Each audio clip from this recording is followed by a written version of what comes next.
Yo, good morning, y'all. What's happening? Yo, I got that Foxy. You know what we got. You know what it is. Man, I remember when I was in my youth, boy, whipping it is back in the day, up and down, Harlem River Drive. You know what I mean? All of that good stuff. Anyway, so last night, the Knicks had a game. And yesterday morning, Nick Landia was afraid we were going to lose this game. So much that they had pre-losing tweets all prepared and ready. Folk were already getting ready to be mad at Randall. They was getting ready to be mad at Tibbs. They was getting ready to say that we don't play the kids. All of that. And everybody get mad at me for being positive. Yo, it is what it is, and that's just how I will always be when it comes to my Knicks. Now, to start the game, of course, Tibbs stuck with the crew. And initially it looked like, off gate, the first couple of minutes of the game was a little bit of old brothers. But then Evan Fournier started hitting his shots.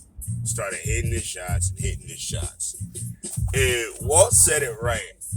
And it's not the greatest thing in the world, but it's interesting. When Evan is hitting his shots, his defense is better. It just is. He reaches in, he does his steals. I think he got like 1 or 2 steals even last night. But his defense is definitely better when he's hitting his shots. But unfortunately for him, if he's not hitting his shots, or if they go away from him later on in the game, he vanishes. You know what I mean? And so he really can't do that, because the dude could actually put the ball in the basket, man. He can shoot. And he likes to drive. He can score. He got the little floater sometime. Again, I'm not the biggest fan, but I'm recognizing what he's doing for the team. That's all I can do. Randall is Randall. Randall is Randall. When he is in his zone and he's playing well, we win. When he's not, or if he's in his feelings or whatever it is, then and we're off, then there you go. Because at the end of the day, he's still the engine. You either sink or we swing with Randall, whether the fans like it or not. He's on the team. There it is. Second quarter, we started getting our act together and creating separation, which we should have done. It still was close come halftime, but it wasn't. You could tell that we were getting in our groove. RJ had an off game today, but the good news is when other folk are stepping up, we can survive RJ having an off game. That's good. We can survive Randall having an off game, but we just can't survive Kemba, Randall, RJ, Evan, all having bad games at the same time. That we cannot survive. So then third quarter comes around. We have a little concern with Nerlens and his knee, but he comes back, which is good because, the combination of Mitch and Nerlens as our twin towers is a really formidable defense. It's just one we haven't really been able to see all season because our centers haven't been able to stay healthy together at the same time. But again, we got 31 games left in a year, All-Star break coming up, and this is where I feel like we can gain. Well, now we only need 16 more wins to get to 40, and I think we can do that before the year is out. Now, will 40 wins get us to the number 4 seed this year? I doubt it. But it's not about the seeding. It's about the progression of the team. So if they get to 40 wins this year, that's great. Going from like 17, 21, 42, 40. Not bad. You know what I mean? Now, again, it could be better, of course. And yes, the East did get better this year. Yes, they did. And of course, we hope that Kemba and Evan would be that key to get us better this year. And so far, and unfortunately, it's had its share of issues. But we changed out two really, really integral cogs of the flow, adding in Kemba and Evan. And it's thrown us off from last year. It has. But it doesn't mean it can't work. It just means right now we got to figure out how to get it to work. And I do believe Tibbs and them are doing that. The team is not garbage. The team just sometimes doesn't play as well as they could. And sometimes that's on the coaching, most definitely. Sometimes that's on the players, most definitely. And Randall has been the one key that has been a little bit wavering. And I will say that, yeah, most definitely. That you don't get under trade talks for no reason after being the most improved player last year. You know what I mean? But I don't have time to worry about what he did last year. I don't have time to worry about what was me or what was us or he's mad at the fans. None of that has nothing to do with putting the ball in the basket, in my humble opinion. You know what I mean? But just to address something, no, I do not think Randall for De'Aaron Fox makes any sense to what the Knicks are trying to do. I mean, sure. You know what? If Sacramento would take Kemba and Fournier for him, then cool. But again, for a position, if we get rid of Obi, if we get rid of Randall and start Obi, and I mean, sorry, I love Obi, and he does do a lot of cool things, but in my humble opinion, he still has some growth to do. He just does. He displayed something else added to his repertoire last night as far as the dribble and penetration. I need to see that more. I need to see the 3-point shot more. He's got all this energy and I love it to death, but I kind of need to see it as a focused energy. It's definitely more of a focused energy than it was last year. And again, I think this year he's definitely taken a step. And I honestly think by next year, Obi could very well be a starter if he continues to progress. But I just don't see that at the end of the day, if he starts now, we don't have Randall. He's not double teamable yet. You know what I mean? He's not double teamable yet. Which means that you're gonna end up more than likely collapsing on RJ and making his life a living hell. And that'll stunt his growth a bit. I mean, I don't know. I don't know. I mean, I just I don't see it being a balanced offense and defense. And I don't really know how De'Aaron Fox's defense is either. And we already know we need a point guard that can hold somebody and stop somebody. You know what I mean? So I don't know if De'Aaron Fox for Randall makes sense to me. You know what I mean? But De'Aaron Fox as a point guard on the team, sure. If the deal is right. If the deal is right. Cam Reddish. Cam Reddish got a couple of minutes off the bench yesterday. The fans cheered for him like we do Kevin Knox and stuff like that and Frank Ntilikina, and it was cute. And he got a chance to play. I honestly don't really know what they're going to do with him, to be honest. Because if they were trying to really put him into the offense, I think they would have done it by now. So I don't really know. But I don't know what they're seeing in practice. I don't know if he's gelling with the team. I don't know. I don't know.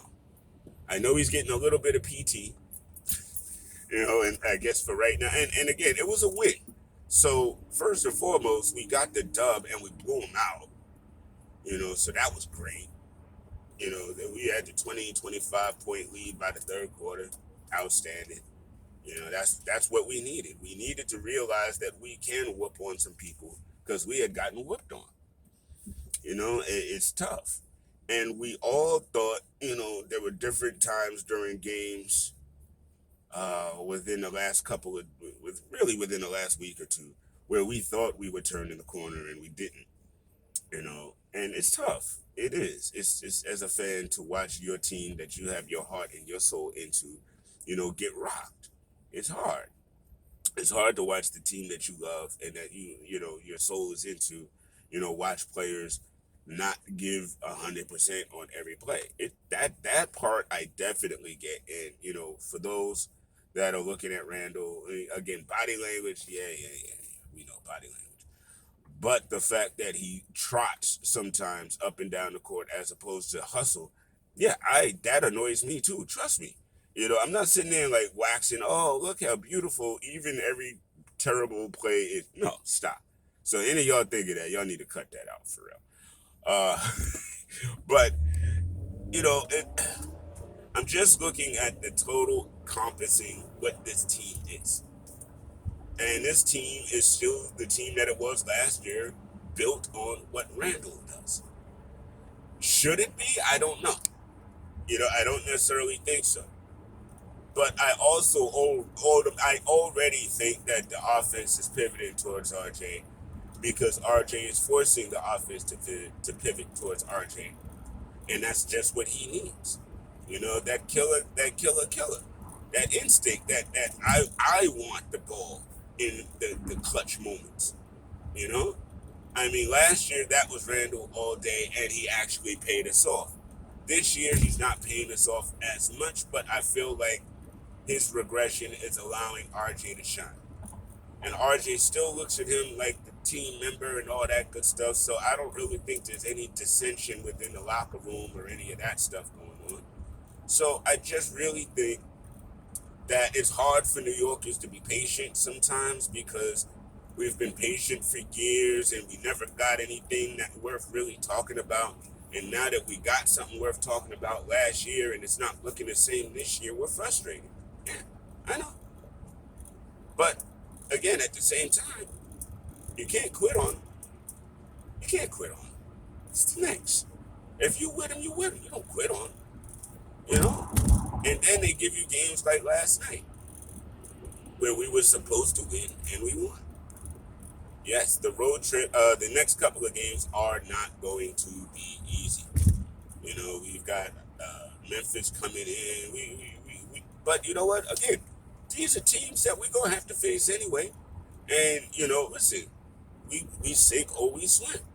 We may not win every game, but I feel like we could still come out of this maybe 500 as far as the next couple of games go.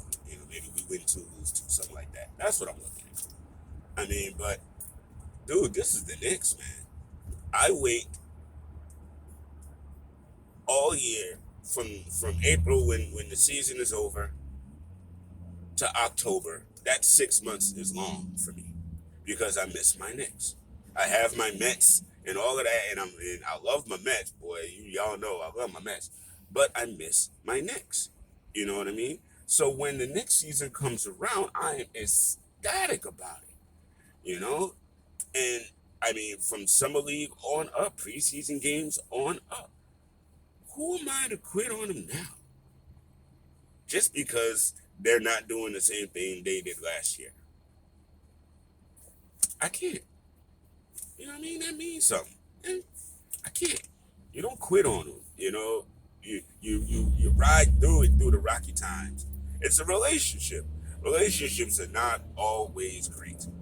They have downtime. They have rainy days and all that good stuff. Can't stop the rain. Good and well, there's all kinds of sad songs for relationships because they're not easy.